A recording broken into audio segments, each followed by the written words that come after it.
아멘. 읽은 말씀을 가지고 오늘 나눌 말씀의 제목은 선지자들의 말을 듣지 말라입니다.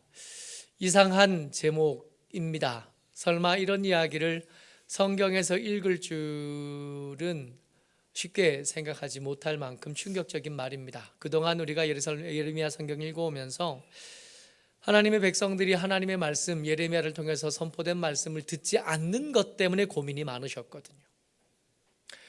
하나님의 사람 선지자 예레미야를 통해서 선포된 말씀을 듣지 않는 백성들 때문에 안타까워하시고 때로 분노하시고 때로 아파하시던 하나님이신데 오늘은 그 말씀을 바꾸셨습니다.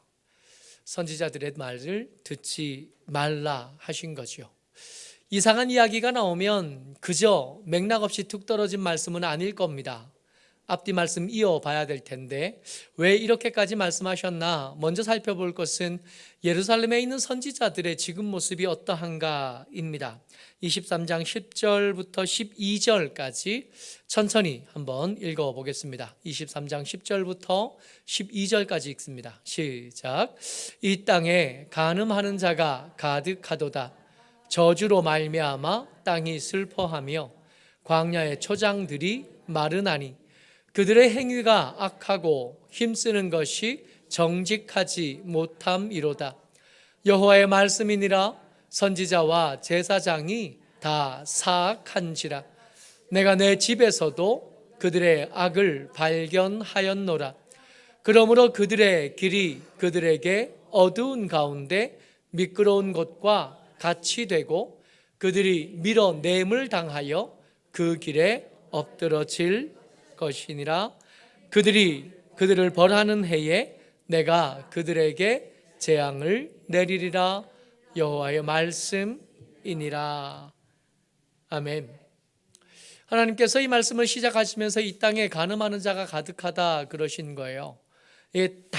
다수를 보고 말씀하신 게 아니라 그 땅에 있는 제사장들과 선지자를 보고 말씀하시는 겁니다. 내 집에, 예루살렘에 있는 하나님의 집 여호와의 성전에서 일하는 하나님의 사람들, 제사장들이 일을 하기는 하는데 그 일하는 것이 사악한 일이라는, 하나님과 상관없는 일이라는 겁니다.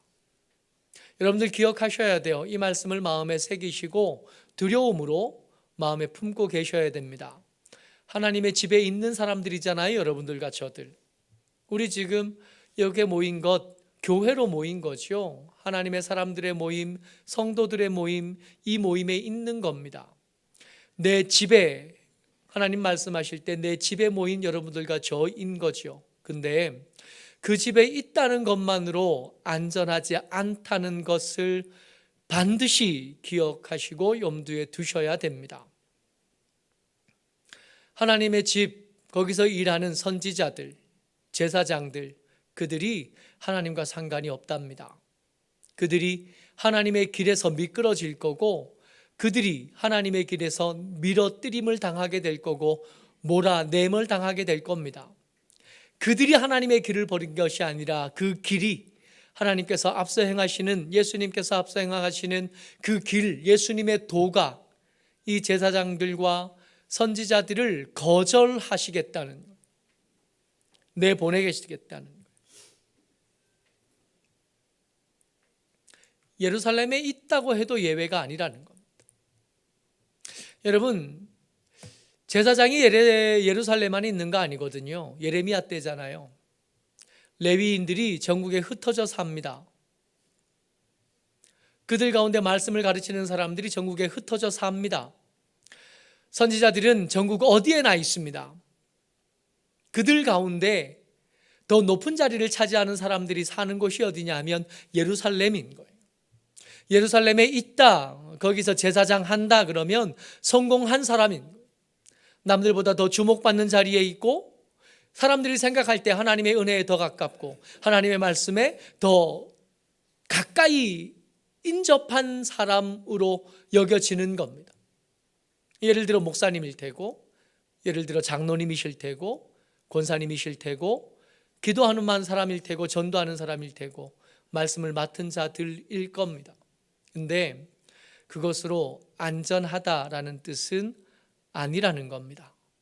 목사가 전부 다 목사가 아니고 장로와 권사와 하나님의 사람이라고 자기를 말하는 모든 사람들이 다 말하는 것처럼 그렇지 않다는 겁니다. 그런 직분을 얻었다고 해서, 그런 자리를 누리고 있다고 해서 그들이 구원받은 하나님의 사람이냐? 그렇지 않다는 겁니다. 예루살렘의 선지자라고 해도 하나님의 진노에는 예외가 없고, 하나님의 정하신 규칙과 하나님의 정하신 말씀에 엄격한 잣대로 재임을 당하는 데서는 예외가 되지 못합니다. 당연한 거예요. 마땅한 거예요. 하나님은 정의로우시고 공의로우신 분이잖아요. 하나님이 당신의 사람 제사장이라고 해서 좀 느슨한 잣대로 재시면 안 되는 거잖아요. 하나님이 당신의 사람, 당신의 말씀을 맡은 사람 선지자라고 해서 더 성근 채로 걸으시면 안 되는 거잖아요. 공평하셔야지. 똑같은 채로 거르고 똑같은 잣대로 재셔야지요. 마땅합니다. 예레미야가 이걸 모를 리 없는데 오늘 읽은 23장에서는 이상한 일들이 계속해서 흘러요. 오늘 하나님께서 이 선지자와 제사장들에게 재앙의 날, 벌하는 해를 선포하시면서 시작할 때 예레미야가 그 서두에 덧붙인 말입니다. 23장 9절 같이 읽어요. 시작. 선지자들에 대한 말씀이라. 내 마음이 상하며 내 모든 뼈가 떨리며 내가 취한 사람 같으며 포도주에 잡힌 사람 같으니 이는 여호와와 그 거룩한 말씀 때문이라. 아멘. 말씀드렸잖아요. 당연한 일이라고. 하나님의 집 여호와의 성전에서 일한다고 해서 하나님의 엄격함에서 예외가 될 수 없다고요. 대제사장이라도 마찬가지고 선지자라도 마찬가지입니다. 우리 아버지가 목사님이어도 마찬가지고 한때 믿음 좋은 은사와 달란트들을 많이 경험한 사람이라 그래도 예외는 없습니다. 근데 하나님의 이 마땅한 일들을 선포하면서 예레미야가 뭐라고 말하냐면 이 말씀 때문에, 하나님의 이 엄격한 말씀 때문에 내 마음이 상한다는 거예요. 내 모든 뼈가 흔들린다는 거예요. 내가 마치 취한 사람 같다는 거예요. 그러니까 이 말씀을 전할 때 예레미야의 목소리가 단호하지 못했다는 겁니다. 이 말씀을 선포하면서 이 무서운 말씀을 하나님의 집에서 선포하면서 예레미야의 표정이 어려운 거예요. 쉽지 않은 거예요. 평소에 그 같으면 북쪽에서 기울어진 끓는 솥이 쏟아질 거다. 너희들이 지금 이럴 때가 아니다. 저들이 하는 말, 이것이 하나님의 집이라고 하는 거짓말에 속지 말아라 하던, 그 단호하게 말하던 선지자 예레미야가 오늘 그 연장성에 있을 법한 말씀을 전하면서도 목소리가 떨리고 그의 얼굴에 두려움이 가득하고 그의 목소리가 불안한 거예요. 이상하다 싶어요. 평소에 이런 사람이 아닌데. 예루살렘의 선지자만 언급된 것이 아닙니다. 예루살렘에만 성급된 것이 아니라 이미 망하고 없는, 이미 이 사람들 없어요. 지금 남유다가 망하기 직전이잖아요. BC 722년에 망했던 사마리아 이야기를 굳이 꺼내올 것이 없을 것 같은데 예레미야를 통해 선포된 말씀 계속 이어지면서 옛날에 사마리아 선지자들도 그랬어 그러면서 옛날 일을 끄집어냅니다. 좀 길게 읽어볼 텐데요. 하나님께서 사마리아 선지자들의 그 패악함에 대해서 어떻게 기록하셨고 어떻게 기억하고 계시는지 살펴보시기 바랍니다. 13절에서 15절까지 조금 길게 읽습니다. 시작. 내가 사마리아 선지자들 가운데 우매함을 보았나니 그들은 바알을 의지하고 예언하여 내 백성 이스라엘을 그릇되게 하였고 내가 예루살렘 선지자들 가운데에도 가증한 일을 보았나니 그들은 간음을 행하며 거짓을 말하며 악을 행하는 자의 손을 강하게 하여 사람으로 그 악에서 돌이킴이 없게 하였은즉 그들은 다 내 앞에서 소돔과 다름이 없고 그 주민은 고모라와 다름이 없느니라. 그러므로 만군의 여호와께서 선지자에 대하여 이와 같이 말씀하시니라. 보라, 내가 그들에게 쑥을 먹이며 독한 물을 마시게 하리니 이는 사악이 예루살렘 선지자로부터 나와서 온 땅에 퍼짐이라 하시니라. 아멘. 앞에 얘기들 다 접어두고요. 사마리아의 선지자들, 그들의 바알을 의지함, 그들의 함부로 행함, 이스라엘 백성들에게 주어졌어야 될 기회를 중간에 가로막음, 그 모든 것들이 어디서 나왔다고요? 예루살렘 선지자로부터 나온,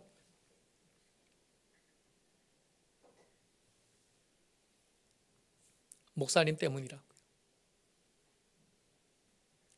마땅히 반듯하게 서 있어야 될 사람이 흔들리는 모습이 이렇게까지 위험합니다. 우리가 교회 안에서 더 높은, 더 큰 직분을 얻는다는 것이 이렇게 두렵습니다.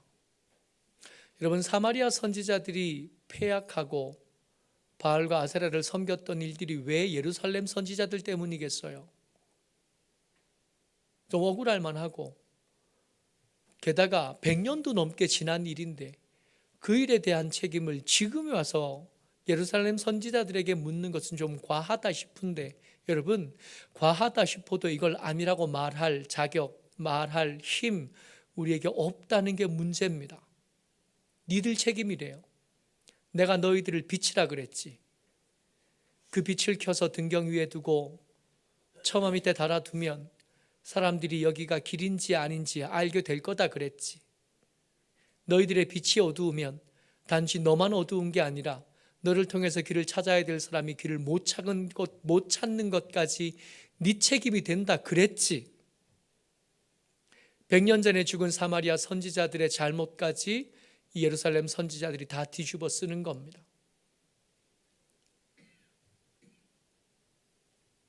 그들이 완고했던 것도 알고 그들의 눈이 멀어 있었던 것도 아는데, 그렇다고 해서 우리의 책임이 가벼워지는 것은 아니라는,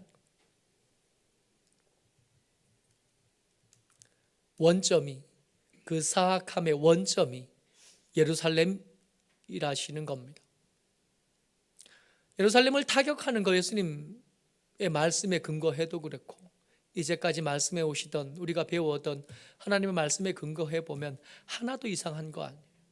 우리가 우리 남편의 생명에 짐을 지는 거 당연한 거예요. 우리가 우리 나라의 혼란함과 어두움에 대한 짐을 지는 거 마땅한 겁니다. 누구 탓이냐고요? 우리 탓입니다. 나라가 이렇게 혼란스러운 거, 전에는 그냥 영적인 책임만 안았어야 되는데, 그랬으면 됐던 때도 있었는데 지금은 그런 것도 아니에요. 실제적인 책임이 아둔한 교회 지도자들에게 있습니다. 그래서 날이 가면 갈수록 더 부끄럽고 더 미안하고 더 죄송한 거예요. 이럴 때일수록 교회는 세상에게 대해서 더 낮은 자세에 이어야 하고 더 죄송해 해야 되고 더 미안해 해야 됩니다. 이 악한 일들이 자꾸 이렇게 번져가고 혼란해지는데, 이럴 때 교회는 자기의 이름을 내는 것이 아니라 부끄러움으로 잠잠하는 게 옳습니다. 가만히라도 있어야지. 미안한 줄이라도 알고 부끄러운 줄이라도 알아야 되는, 이 마땅한 일입니다. 하나님 당연히 진노하실 거고 그 사악함의 원점이 된 예루살렘을 하나님께서 치실 겁니다. 당연한데, 근데 이 당연한 일을 말하는 예레미야의 표정은 아무리 생각해도 좀 이상한 것 같아 보이는, 그렇게까지 이게 떨릴 일인가? 몰랐나? 그렇게까지 이게 슬플 일인가? 속 시원해도 되지 않나? 하는 생각까지 드는 겁니다. 오늘 설교의 제목이 선지자들의 말을 듣지 말라입니다. 왜 이렇게까지 됐나 한번 살펴봐야 되겠어요. 16절 말씀입니다. 23장 16절이요. 어느 정도까지 진행됐냐면 이 정도까지입니다. 같이요. 시작. 만군의 여호와께서 이와 같이 말씀하시되 너희에게 예언하는 선지자들의 말을 듣지 말라. 여기까지요. 하나 더, 한 절 더. 네, 여기까지. 같이요. 시작. 그들은 너희에게 헛된 것을 가르치나니 그들이 말한 묵시는 자기 마음으로 말미암은 것이요 여호와의 입에서 나온 것이 아니니라. 선지자들인데 하나님의 말씀을 전하는 게 아니라 지 말을 하는 거예요. 제사장인데 하나님의 경고를 말씀하시는 것이 아니라 턱도 없는 평안을 말씀하시는 거예요. 마땅히 재앙이 선포되어야 되는 삶을 살아왔는데, 그런데 온 사람도 알 거 아니에요. 내가 삶이 어땠는지. 하나님의 말씀을 전혀 모르는 사람들이 아니니까. 그럼에도 불구하고 모자란 삶을 가지고 왔는데도 제사장이 뭐라 그러냐 하면 헌금을 가지고 왔네, 잘했다 말해주는 거예요. 내게 하나님께서 복 주실 것이고 내게 평안을 하나님께서 주실 거다 말해주는 거예요. 듣는 사람도 알겠어요, 거짓말인 줄. 성경을 꽤 읽어봐서 아는데 헌금에서 운명을 바꿨다는 얘기는 한 번도 읽어본 적이 없어요. 삶을 바꿔서 당연히 누려야 될, 당연히 얻어야 될 재앙을 복으로 바꿨다는 사람 이야기는 얼마든지 들어봤는데, 왕복을 벗고 굵은 베옷을 입고 제 위에 앉아서 내 잘못을 후회하고 회개하면서 망할 운명을 바꿨다는 니느웨 얘기는 들어봤지만, 여러분, 그 니느웨 얘기 속에 그 사람들이 헌금을 드렸다 한 얘기는 한 절도 안 나오거든요.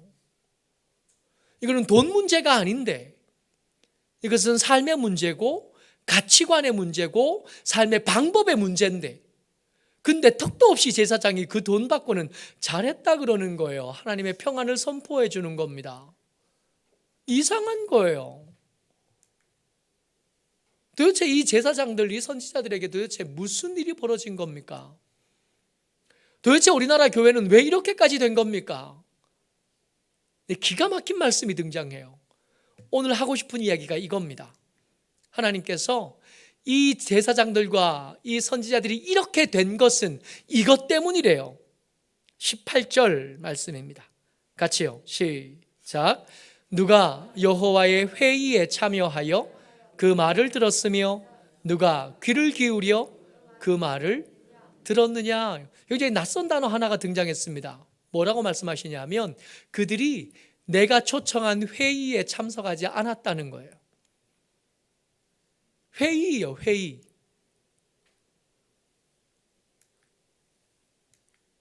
의외지 않아요?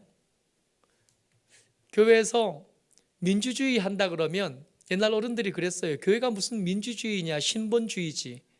무식해서 그런 말 하는 거예요. 교회는 민주주의가 맞습니다. 왜요? 하나님이 그 선지자들과 제사장들을 회의로 소집하시잖아요. 회의해서 의사를 결정하는 걸 뭐라고 부르냐 하면 민주주의라고 불러요. 하나님께서 당신 마음대로 하실 것 같으면 회의를 소집하실 것이 아니라 뭐 해야 돼요? 포고령을 내려야지. 그렇지 않아요? 근데 하나님께서 그렇게 하지 않으시겠대요. 아모스 성경에 이 이야기에 아주 중요한 표본이 등장합니다. 아모스 3장 7절 말씀이요. 같이요. 시작. 주 여호와께서는 자기의 비밀을 그 종 선지자들에게 보이지 아니하시고는 결코 행하심이 없으시리라. 회의를 먼저 거치시겠다는 겁니다. 누구와 함께? 당신의 말씀을 맡은 자들과 함께 회의를 먼저 거쳐서 그 회의에 결정된 것으로 당신의 일을 해 가시겠다는 거예요. 회의라는 거예요. 회의. 이 회의의 특징, 회의에는 반드시 뭐가 있어야 되냐면 합의되지 않은 의제가 있어요. 그렇지 않아요? 아직 결정되지 않은 거. 회의를 소집한 사람이 뭔가 하고 싶은 일이 생겼어요. 그걸 독재자들은 어떻게 하냐면 그냥 하는 거지. 근데 하나님은 독재를 하고 싶으신 게 아니라서 그 사람들을 불러서 이것들과 의논하고 싶으신 겁니다. 아직 결정되지 않은 사안을 두고 하나님의 사람 선지자들을 부르고 제사장들을 부르고 말씀을 맡은 자들을 부르고 여러분들과 저를 불러서 합의를 이루어내시겠다는 거예요. 합의를 이루어내는 중에 논쟁이 있겠죠. 설득하겠지. 누군가는 마음이 상하겠고 누군가는 자기가 하고 싶은 걸 포기해야 되는 일도 있겠지만 회의 안에서 이것이 벌어지는 겁니다. 다만 회의에서 결정되고 나면 그것에 다른 의견을 가졌던 사람도 결정된 것에 대해서 아멘 하는 거예요. 이게 회의잖아요. 하나님께서 당신의 일을 만들어 가실 때, 당신의 일을 해 가실 때 회의를 했는데, 회의를 열고 그 회의에 참석해야 될 사람을 불렀는데 이 제사장들이 거기 안 온 겁니다. 이 선지자들이 그 자리에 나오지 않았던 거예요.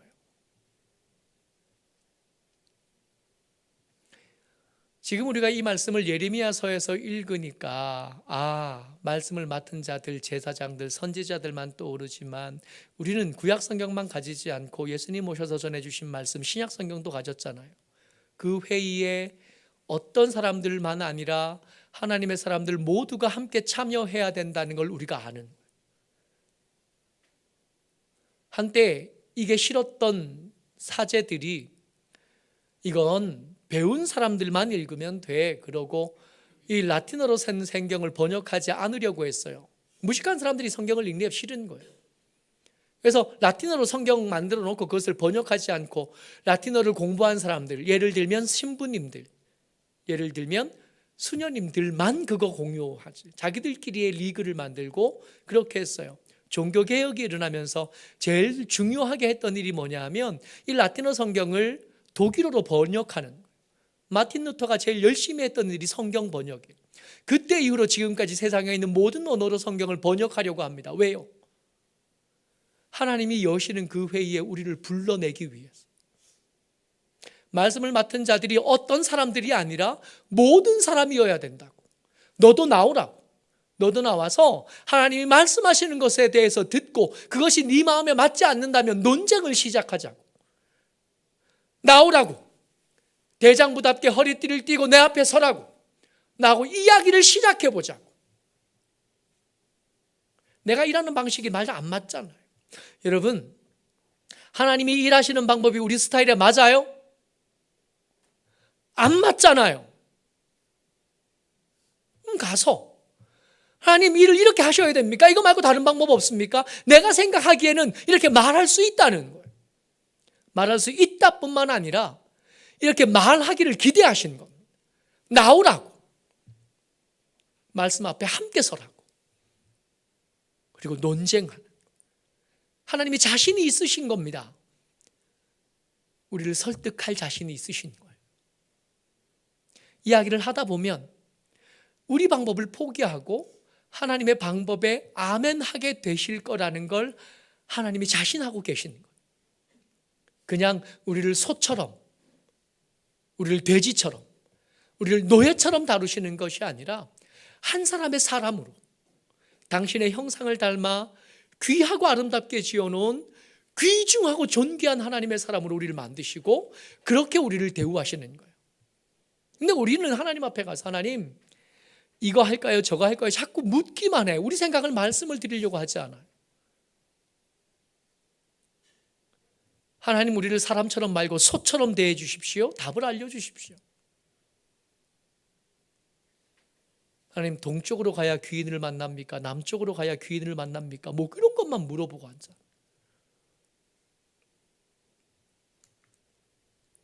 그들이 등장합니다. 말씀 같이 읽어요. 23장 22절 말씀입니다. 시작.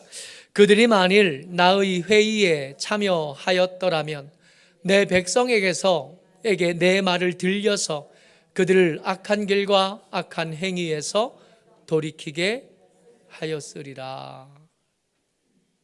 그 선지자들과 제사장들이 만약에 하나님의 부르시는 그 회의에 참석해서 그와 논쟁하고 또 논쟁하는 중에 주의 말씀을 귀 기울여 들었다면 그들의 탐욕이 얼마나 보잘것없는지 알게 됐을 거고 그들 앞에 나온 하나님의 사람들에게 해줘야 되는 말이 무엇인지 알았을 텐데 그랬다면 그들이 돌이킬 수 있었을 텐데. 그러니까 여기서 그들 1차적으로 누구냐 하면 제사장들, 선지자들입니다. 근데 이 그들 중에 제사장들과 선지자들만 있을까요? 이 제사장이 말해준 턱도 없는 평안에 아멘하고 돌아가서 살던 대로 살다가 죽은 그 사람도 그들일 수밖에 없어요.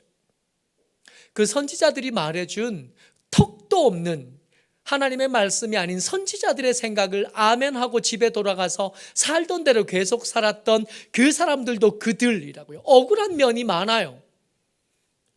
이건 내 잘못이 아니라 누구 잘못이에요? 선지자들 잘못이지. 가르칠 것을 제대로 가르쳐주지 않고 말해줄 것을 제대로 말해주지 않은 제사장 잘못이 크죠.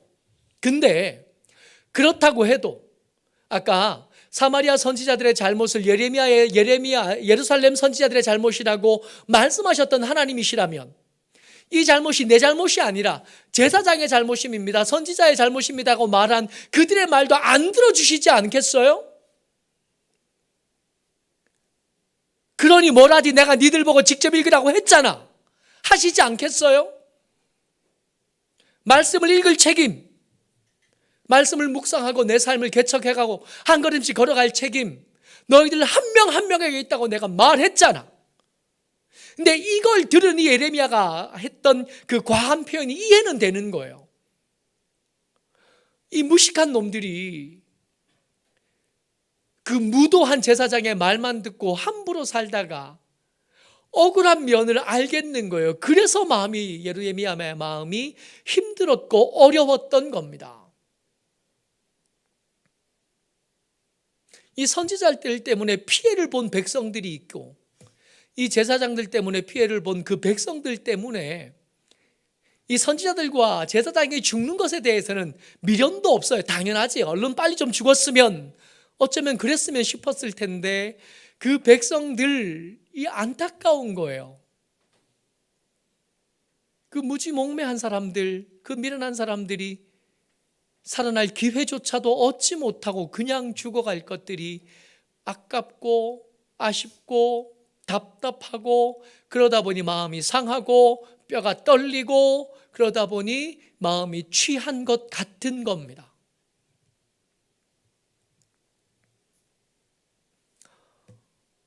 여러분들 성경을 직접 읽으셔야 됩니다.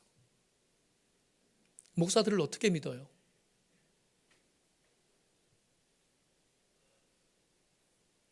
목사들을 어떻게 믿겠습니까?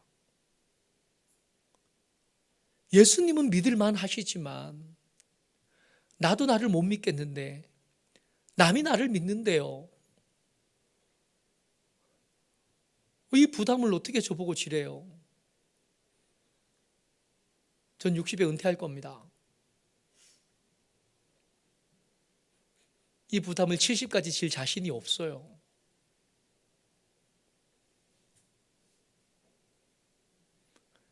(60까지만) 줘도 거의 30년 지는 거예요. 60까지 지면 32년을 지는 겁니다. 더 할 자신이 없어요. 여러분들 직접 지셔야 됩니다. 예수님이 하셨던 아주 중요한 말씀 한 절 더 읽고 마치려고 합니다. 마태복음 6장 6절입니다. 같이요. 시작. 너는 기도할 때에 내 골방에 들어가 문을 닫고 은밀한 중에 계신 내 아버지께 기도하라. 은밀한 중에 보시는 내 아버지께서 갚으시리라. 앞의 말씀과 연결해서 이 말씀을 읽어보면 이 골방에 와서 기도하면 응답하신다는 뜻으로 안 들리지 않아요? 그게 아닌 것 같지 않아요? 골방에 와서 기도하면 내가 응답해 주겠다, 네가 달라는 거 다 줄게, 그게 아니라 골방으로 들어오라는 거예요. 여기서 뭐 하시려고 그래요? 회의를 시작하실 겁니다. 논쟁을 시작하실 거예요. 아직 결정되지 않은 의제를 두고 하나님이 골방에 들어온 여러분들, 우리들 한 명 한 명과 마주 이렇게 앉으셔서 우리를 설득하기 시작하실 겁니다. 그러니까 내가 가지고 간 기도 제목은 어쩌면 의제 15번에도 못 들어서 17번, 8번쯤 돼서 그것까지 다 못하고 아마 점심시간이 다 돼서 나오게 될지도 모르겠어요. 그러니까 여기서 응답을 얻는 것은 내가 원한 기도 제목들에 대한 답을 얻는 게 아니라 그동안 잘못 산 것들에 대한 하나님의 추궁을 받게 될 테고, 기억과 하나님의 설득이 내 고집을 이겨서 하나님 사람처럼 조금 더 바뀐 뒤에서 그 골방에서 나오게 될 것 같지 않아요? 이 골방은 하나님께서 부르신 회의 자리 같지 않아요? 우리의 도무지 해결되지 않는 삶의 문제가 아니라 도무지 해결되지 않는 내 삶의 모양들을 뜯어 고치시려는 자리가 여기가 될 것 같아요. 골방으로 가셔야 해요. 골방에 가셔야 됩니다. 거기 가지 않고 그냥 뻗대고 내 마음대로 살다 보면 나도 죽고 내가 켜두지 못한 등불 때문에 길을 찾지 못한 우리의 가족들도 위태로워지고 우리가 살아가는 이 세상도 점점 더 위태로워질 수밖에 없습니다. 어쩌면 2025년 5월 달에 경험하는 우리의 이 대한민국의 혼란은 하나님의 사람들이 하나님과의 회의에 참석하지 않았기 때문에 생겨난 일들인 것 같아요. 자기의 탐욕들에 이끌려가며 살고 하나님의 생각과 상관없이 제 갈 길만 열심히 간 거죠. 누가요? 교회들이. 어쩌록 저와 여러분들이 우리의 골방으로 다시 돌아갑시다. 다시 돌아가서 의제들을 단뜩 펼쳐놓으시고 우리를 기다리시는 주님을 만나고 논쟁을 시작하고 귀엽고 우리를 설득하시는 하나님 앞에 아멘 하게 되시기를 주의 이름으로 축복합니다. 이 시간에 한번 기도했으면 좋겠습니다. 기도할 때 하나님, 우리의 망설임을 주의 은혜로 붙잡아 주셔서 우리의 멱살이라도 끌고 골방으로 가게 하여 주옵소서. 거기서 기다리시는 하나님을 만나게 하시고 그 속에서 주의 설득함이 내 고집을 이기고 내 완고한 삶의 모양을 이기는 주의 귀하고 아름다운 응답을 누리게 하여 주옵소서. 이 시간 소리내어서 같이 한번 기도합니다.